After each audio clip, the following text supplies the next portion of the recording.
mic'd up after the race, obviously celebrating with the guys. You got to celebrate. You got to celebrate. It's too hard of a journey, too long of a journey to not celebrate when these days all come together. You know, we were ranked number 1. We'd had a great conference meet. We were able to kind of float through the regional meet, but we knew we had a juggernaut still to negotiate with Oklahoma State, Iowa State, and you know, Big 12 of opponents. We knew they were probably going to be the top dogs that we were going to have to battle. And it just helped. We got out really well, and we were out in that position 7. We wanted to get out well. I didn't anticipate us getting out that well. I think it helped that the pace, that first K was kind of conservative. So us getting out well, suddenly we got, you know, 7 guys or 6, 7 guys right there in the top 50. And early on, the splits were nice, but a little bit disconcerting, because when you have a 65-point lead early on, then it's going to look really bad if you don't hold on to that lead. And you also wonder, did we go out too hard? The fact that the pace was moderate, I think just meant that we got out well. It was a moderate pace.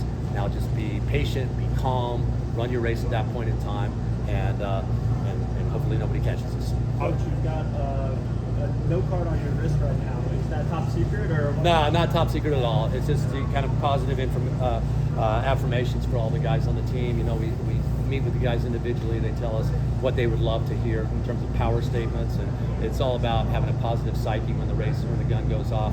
And so we utilize this for each one of the guys. We have 3 or 4 things that we could turn to yell out. I don't know if they could hear us or not, but at least it helped the coaches feel good. The other thing that we did this year, which I think was really nice, is you know, information is power, knowledge is power. We had a whiteboard out there, so we were able to write. I assumed we were going to be down negative points early on, but the first split they saw, we didn't bother giving it to them until about 4K, 5K when things had spread out, was a plus 65. I think when they saw that at halfway, plus 65, that means, okay, don't screw up at this point in time. Just keep things rolling along and battle to the finish. And those numbers got more and more narrow as it went, 65, 45, 30.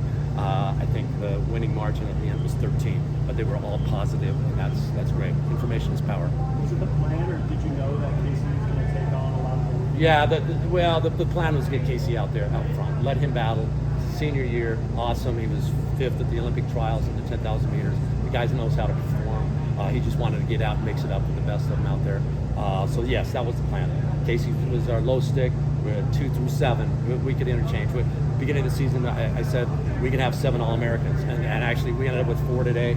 But the 5, 6, 7 are capable on the right day. So I mean, our 7th man was an Olympian in the steeplechase. So good things happened. We knew we had a strong squad. We knew that this was the year to do it, because we're graduating probably 4 guys, at least 4 guys after this year. So really proud of the way they manned up. They got it done. They held on. They got the lead, and then once you get the lead, you go from being the hunter to the hunted. I thought they did a great job knowing that they were in the lead and just holding on to that lead. Does the culture on your campus any synergy between the men? Oh, certainly, yeah. I think, you know, I'm Coach Taylor's biggest fan. You know, I made that hire about 9-10 years ago. I knew that she had the you know, whatever it is to pull it off, and she's come in and done an amazing job. To have the women go out, to have them, you know, end up coming from behind in their race, scoring the win, was huge for us. And I said, okay, guys, it's our turn now. Let's get it done. One more question. Well, BYU is known for being a notoriously tough team, tough squad. Yeah. How much did the weather play into your team's advantage today, especially with the wetter course conditions? We were the first team anyway. I don't know that we were the only team, but we were the first team to come out on Thursday and run through that snow. And we were hoping, please, let's keep this snow on the ground. Obviously, it melted within 24 hours, so we would have liked a little more messy conditions. When we won it back in 2019, it was raining sideways, and it was kind of an upset over NAU. So we were hoping for nasty conditions. But we're from Utah. You know, this type of temperature does not intimidate us a little bit, you know, at all.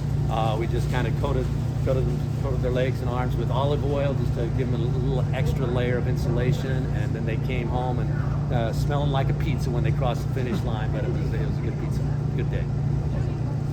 Thanks, Coach.